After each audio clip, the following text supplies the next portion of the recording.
ด่านยิบซ้ำนะอยู่ที่ประเทศลาวเด้อราคา250 บาทพร้อมวัสดุให้งาน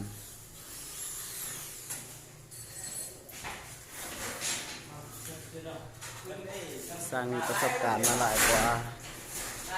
10 ปีกำลังตกแต่งอยู่นะ